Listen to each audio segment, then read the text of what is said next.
Bismillahirrahmanirrahim. Assalamualaikum warahmatullahi wabarakatuh. Perkenalkan, nama saya Nafisa Awalia Hertanto, kelas 1B Prodi S1 Ilmu Keperawatan. Di sini saya akan mencoba menjelaskan tentang manusia dan kehidupan sebagai tugas agama. Pertama, perjalanan hidup manusia dari alam ruh hingga alam akhirat. 1. Alam ruh. Di alam ini ada perjalanan antara Allah dan manusia, di mana manusia mengakui dan bersaksi keesaan Allah adalah Tuhan yang patut disembah. Perjalanan ini tidak diingat manusia karena fitrah manusia sebenarnya adalah pelupa. Untuk itu, manusia dibekali akal dan pikiran untuk menentukan jalan kebenaran menggapai ridho Allah. Kedua, alam rahim. Manusia dibentuk dalam rahim ibu, yaitu 40 hari dalam bentuk sperma atau air, 40 hari dalam bentuk darah, 40 hari dalam bentuk daging. Lalu setelah melewati fase 120 hari itu, Allah Subhanahu wa Ta'ala memberikan ruh pada manusia tersebut. Ketiga, alam dunia. Di alam inilah umur manusia akan dipertanggungjawabkan kepada Allah Sang Pencipta. Tugas manusia adalah menjalankan seluruh perintah Allah dan menjauhi larangannya. 4. Alam barzah.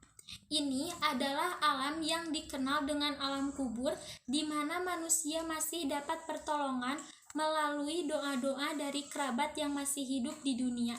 5. Alam akhirat. Alam akhirat merupakan masa kehidupan yang kekal selamanya dalam kenikmatan surga atau dalam kepedihan neraka. Ini adalah akhir perjalanan manusia. Allah menunjukkan makhluk-makhluknya yang paling mulia, yaitu orang-orang yang bertakwa. 2. Ragam orientasi hidup manusia. Hidup di dunia ini tidak berjalan lurus dan abadi. Allah menciptakan kehidupan penuh dengan warna-warni dan pasti dirasakan oleh setiap manusia. Ada rasa sedih dan duka. Ada pula rasa senang dan gembira yang mewarnai hidup manusia silih berganti. Tak ada yang tetap. Dari waktu ke waktu, manusia akan terus mengalami perubahan dari baik menuju kebaikan yang lebih atau sebaliknya, menuju kurang baik, bahkan sampai keburukan. Kalau diperhatikan orientasi dunia dan akhirat manusia, maka akan terbagi menjadi 3 kelompok besar.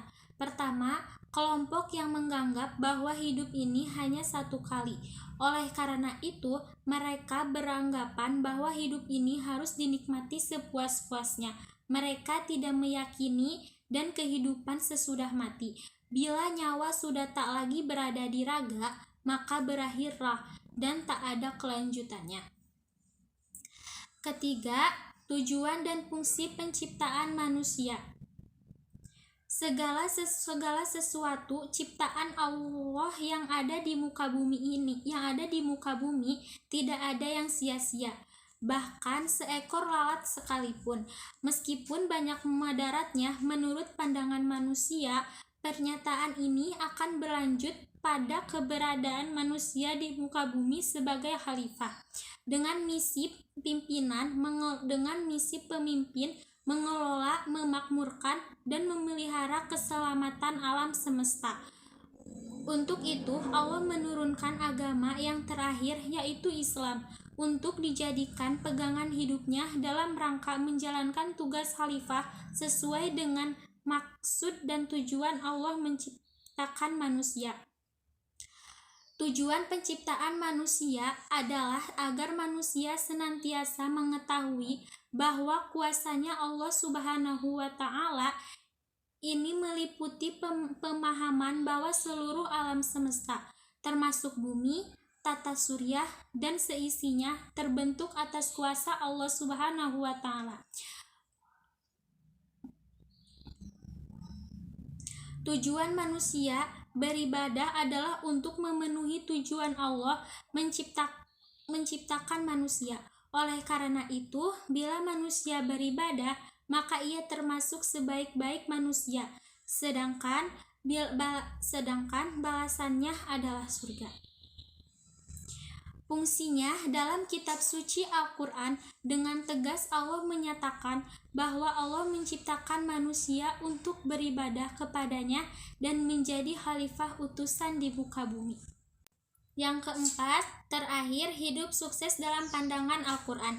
Dalam kehidupan di dunia, manusia harus memilih jalan hidup, yaitu jalan yang benar dan jalan yang salah.